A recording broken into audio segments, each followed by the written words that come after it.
ఈరోజు ప్రపంచ యోగా దినోత్సవం సందర్భంగా కోడిగుడ్డుపై 60 యోగాసనాలు వేశాను. ఈ బొమ్మ వేయడానికి 2 గంటల సమయం పట్టింది. ఇది మైక్రో బ్రష్ ద్వారా వేశాను. గతంలో యోగా చిత్రాలు చాలా డిఫరెంట్గా వేశాను. ఈసారి కోడిగుడ్డుపై అంటే అది వంకరగా ఉంటుంది, కానీ కొంచెం వినూత్నంగా వేయాలని చెప్పి కొంచెం కష్టపడేశాను. ఇది వేయడానికి 2 గంటల సమయం పట్టింది. యోగా చేయటం వలన శారీరకంగా మానసికంగా ఆరోగ్యవంతులుగా ఉండొచ్చు.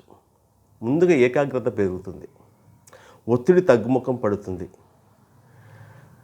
కండరాల బలము దృఢంగా ఉంటుంది, నీరసం ఉండదు, శక్తివంతులుగా ఉంటాము. పూర్వము యోగులు ఈ ధ్యానం యోగా చేసి 100 సంవత్సరాలు బతికారు. అంటే సంపూర్ణ ఆయుష్ అప్పుడు. ఇప్పుడు అంత ఆయుష్ లేదు, 60 ఏళ్ళకే మనిషి స్టాండర్డ్గా ఉండడం లేదు. కావున ప్రతి ఒక్కరూ యోగా చేయాలి. దానివల్ల ఎన్నో ప్రయోజనాలు ఉన్నాయి, సంపూర్ణ ఆయుష్ ఉంటుంది. అందుకే ఈ యోగా దినోత్సవం సందర్భంగా ఈ విధంగా వినూత్నంగా వేశాను. For more videos like this, subscribe Big TV channel.